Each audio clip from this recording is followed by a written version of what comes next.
Hi everyone, and welcome to today's Money Expert. And today we have Sarah Wooden, and she is from the Knock on Wood virtual assistant business. Now, Sarah is an amazing assistant and help and guide and mentor for any of your business needs. So she's a system strategist and online business manager, and she has a passion for strategies that help busy business owners, because how can you be anything else but, tame their chaos and achieve their goals. Okay, so Sarah is here to talk to us today, particularly about money systems. Because when you start a business, you're thinking, oh, I will do this and I will do this and I will do this. And the whole point of it is to have money flow in, and then you have to capture it. And then it has to flow out in particular places where, oh, we don't know. That's where Sarah can help. She could let you know which is best, because if you have 400 subscriptions and none of them are working for you, that's not good. And then you need to know, and what do I have to tell the government?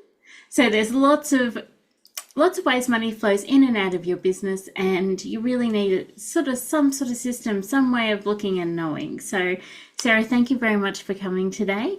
Would you Thanks for like to having me. share anything about your business and how you help at the moment? Yeah, sure. So I actually got started completely by accident about 4 years ago. I was doing something else at the time. We DIY built a tiny house on wheels, and I was sharing about that in a coaching capacity. And then along came COVID, and all of the events came crashing down, and sort of had this identity crisis moment of, okay, who am I now, and what am I doing? And through my background, I'd done everything from administration to hospitality to management to admin. I'd done all of the things. And I reached out to a business owner who was thriving, but also drowning because she could not keep up with the stuff, and went, this is my background. Can I help you? And she said yes. And very quickly, I was like, okay, everything is so manual. Like, there's no booking links, there's no calendar, like, there's no form automations or anything. Let's see what we can streamline here. And I saved her around 10 hours a week just by setting up some of the early automations. And that, right from the very moment, was like, oh, okay, so it's not just about giving the work to someone else. It's actually about having smart systems that actually reduce the workload so everybody can work smartly. Every client is looked after, nobody gets missed. Every lead is being cared for, no one's getting forgotten about. Every link is going out, like all of that sort of stuff. And that was sort of the start for me. And it grew by word of mouth. And I got to this point within about 4 months. I'm like, oh, okay, I think I've actually got a business now. I probably need to like make a brand name and like do all that sort of stuff. So that was sort of the start. And over time, I sort of stepped more progressively from sort of that admin support helper through to like that real business manager level, and actually looking after things for people. And they got to do their thing and know that their entire business was being looked after. And then last year, I sort of restructured my business a little bit. And my main focus now is really that system strategy. So through the coaching and support, but also VIP days, there's still a handful of people who get my attention on an ongoing basis. But mostly now my priority is helping more people through that fast impact work and getting the system set up for them. Lovely. So today we'll be talking about money systems. Money systems, yes. I'm pretty sure in a business you need a one or two, and I've got, so it can seem like a zillion. Like, do I use an app? Do I use 400 million different payment websites? Do I use WordPress? How do I get paid? Yes. And I was just like, you always seem to be like this one man band. And when you were saying that you saw your friend and she was doing, sorry, the business person you spoke to, she was flourishing and drowning. Mhm. So when you see people that are both flourishing and drowning, if you were to go, okay, I'm going to start a business today, Mhm. how would you help not to drown? Would be my question. So, how would you help us to, what sort of money system could we look Mhm. at? Is there something that particular businesses need to look at, I guess, or are we just going, okay, here's some general ones, and then you're kind of looking for tweaks? I think it's going to depend a little bit if you're a service-based business or a product-based business, because they're going to need slightly different systems. like a product-based business, their way to get paid is going to be probably a website, most likely a way to purchase the products. It may be an order form or, there's different ways of managing it, but there's going to be a way where people pay for the product and then you get the information and you know what you've got to send out, where you've got to send it, all that sort of stuff. So that's going to be a slightly different system to a service-based business. A service-based business still absolutely needs a way to get paid, and that may be in advance. So it may be using something like a booking link that has a payment button in it so you can get paid in advance, or setting up through like invoices to take a deposit, all of those sorts of things. Or it may be retrospective and actually having an invoicing practice after. So whether that's reminders, but you need a way to get paid. And interestingly, we actually know that the more ways that you give your customers to pay you, the higher that payment follow through is going to be in the initial. So we know that on a website, if you include in your systems, if you include PayPal as well as credit card, you instantly increase that conversion of that follow through of people actually purchasing. You reduce the abandoned carts, like you give people options. And it's the same through like an invoicing system as well. If you're using an invoicing system or a Word document, however you're doing it, if you give people options to pay you that might include bank deposit and also might include PayPal and also might include, your Square link or whatever you've got, like if you give people options to pay you, number one, that's like the first thing, like you need to tell people how to pay you. But if you can give them some options, you actually increase the conversion and that initial, like people actually doing it. The second part of that, the second system that you need is you need a way to send reminders to people who don't pay. So perhaps for a product-based business, this more looks like an abandoned cart sequence, perhaps. Or if you're doing some sort of like custom where they like pay a deposit, you need to make sure you follow through with that. Like you need to have a way to remind them. There are ways to set up automations for things like that, probably through an email system or maybe through your shop system, depending on what you've got. But if you're a service-based business and you're invoicing, please make sure you have reminders turned on your invoices. It's really important. I looked up the statistic. I think from the top of my head, it was around 40 or 50% of invoices will be paid late. It's a huge statistic, and so many business owners are scared to follow up on that. I know I certainly was in the early days. You remove some of that fear and obstruction if you have a system that's handling those reminders for you. You turn it on, you set the profile of, it goes out 3 days beforehand and then on the due day and then 4 days or whatever your structure is, that is going to reduce those bad debts, like the people that don't pay and you've got to follow through. And another part of that system may be using tools like Collect More or having someone in your team who actually calls people and goes, oi, like, particularly construction is really bad for it. Construction, having that phone call is a really big part of the process.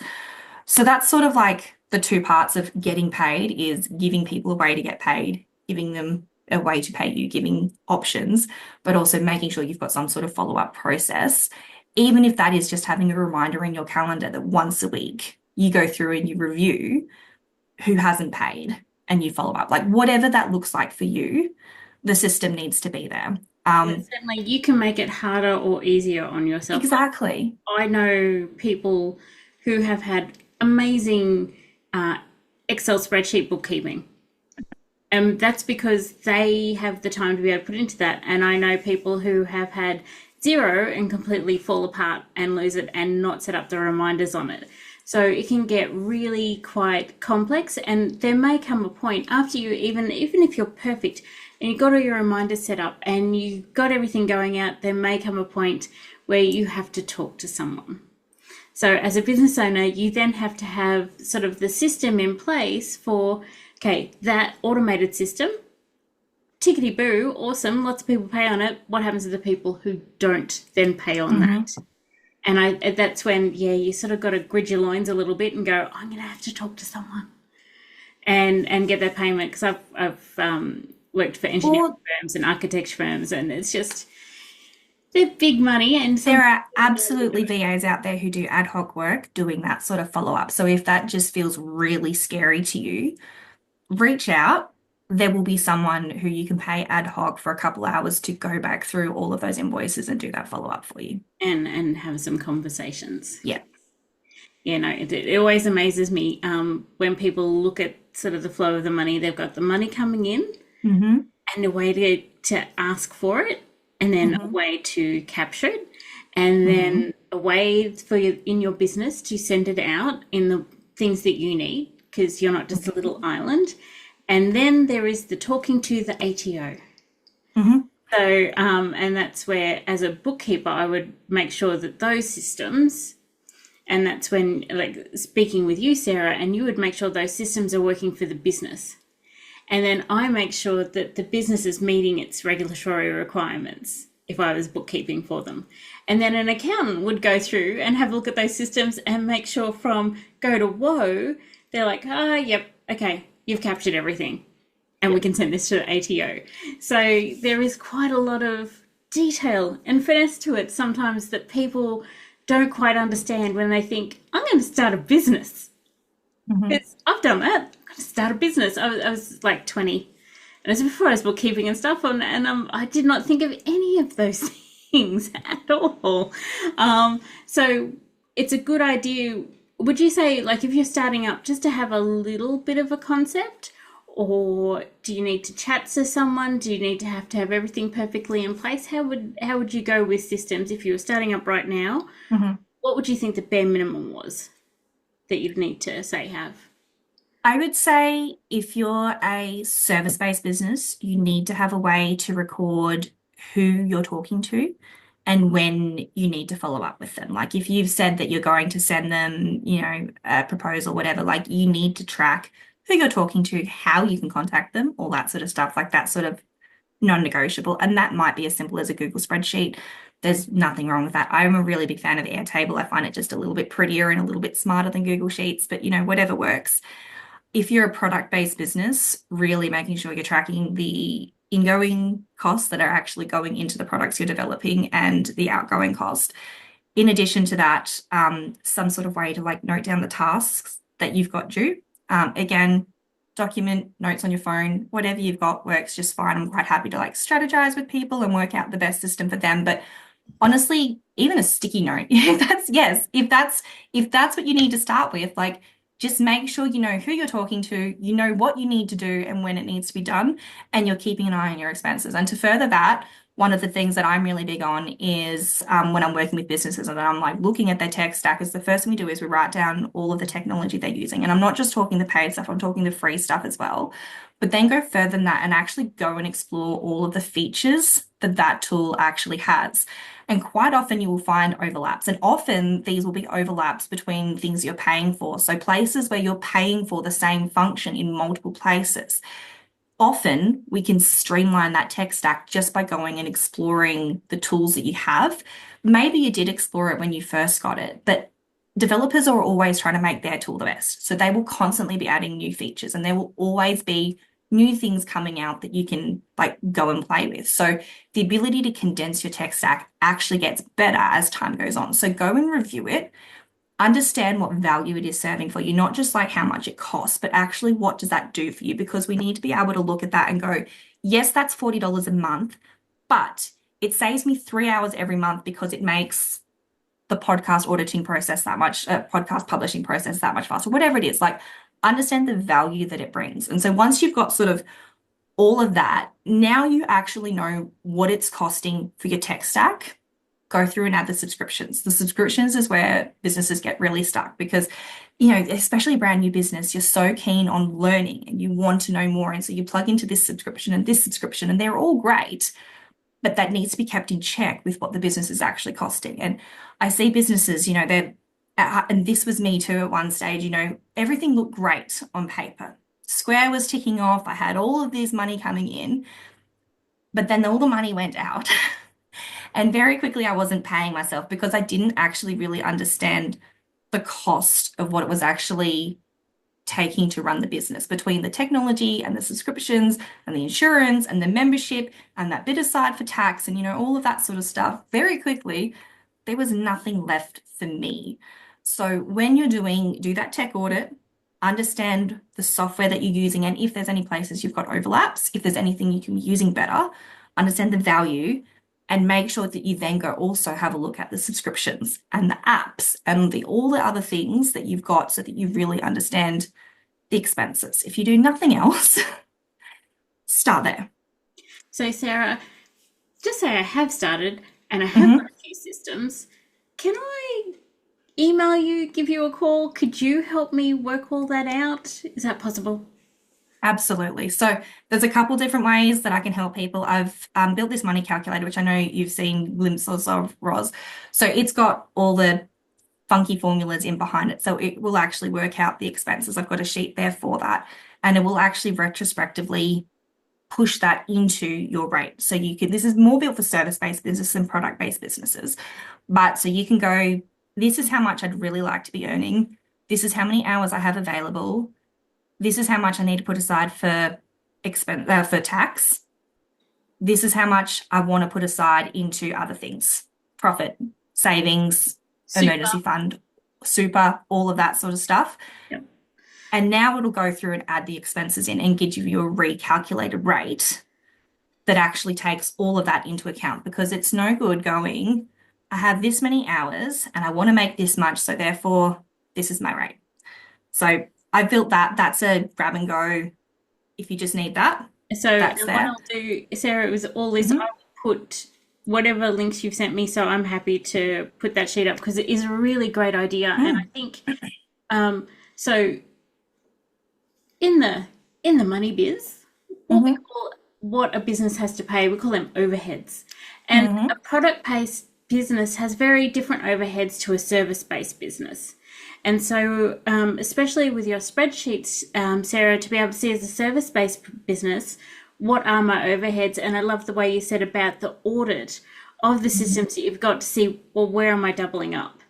Yep. Because basically you are your product and you Hmm. may have some ebooks or something that people can get, Yep. and that's great too.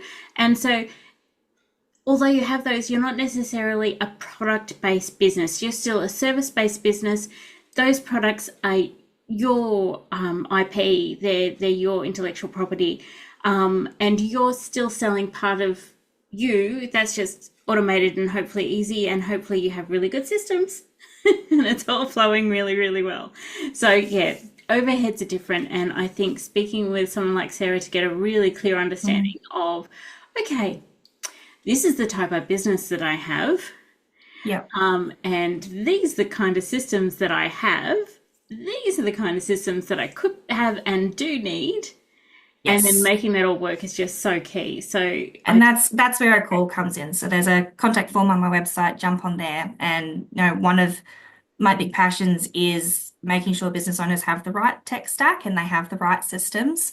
There's so many coaches out there who basically just teach a duplicate of what they've got. And it doesn't necessarily work because the needs of a coach is very different to the needs of a bookkeeper or the needs of, a dressmaker or, insert your industry there. yep, It's you're very different. for And so when a sometimes coaches business, even exactly. So like when a coach just duplicates, well, this is what I work, so go forth, it doesn't necessarily take into account those differences, but it also doesn't take into account our brains. I tend to work with a lot of neurodiverse businesses, and there's some systems that work really well. There's some systems that tend to not work really well. Tools, I mean, like there's some programs that tend to just work really well and some programs that don't. And when they don't, we need to work out what is actually the right tool so that you're not resisting actually engaging with your systems. Because it's all well and good to have them set up, but if it doesn't work for you, well, it's pretty much like it's not there. exactly. Yeah. So we want to build money systems and all the rest of the structure that goes in behind it in a way that actually is friendly for the business owner and actually meets their needs. Yep. And does the wonderful things for the business that the business owner wants Hmm. to do. Exactly. Sarah, just thank you so much. I'm gonna I'll be putting this up several places, and I think Hmm. really for me, I really loved the tech stack. I loved Hmm. that concept, and I really love the fact that you could do an audit of that and see what's doubling up. I just think the work you do is fabulous and amazing, Thank and you. thank you so much for coming and talking to me. I know I know when I talk to people sometimes they go, but don't you do money? I'm like, yes, and you'll be amazing. All the places money lands. It's amazing. So thank you so much for talking to me Thank and you for having sharing me. this. It's just amazing. And is there anything you'd like to end and let people know about for yourself? You had that wonderful money calculator, so if there's anything Yeah, you'd like to share. I've got that. The place I tend to hang out the most is Instagram. So if you want to come say hello, that's a great place to find me. I'm quite happy to bounce ideas in inbox, or you can book a call with me. But like just in ending thought, I just want to say if you are one of those business owners who has particularly grown by word of mouth, this is where I often see it is businesses that have thrived on word of mouth because you're really good at what you do. It is not too late. We all start somewhere. Jump in, grab a call. It's a very safe space. And, it's just one thing at a time. Rome wasn't built in a day, and your systems won't be built in a day either. Start, if nothing else, start with that tech audit. Take some space, take some grace. You'll get there. Yeah, no, thank you so much, Sarah. You're right. It's okay to have started, gone off over here, but no, you want to get back on here. There's people who can help you get back here. Exactly. And you are definitely one of those people. Thank you so much, Sarah. Thank you. I'll see you later. Thank you.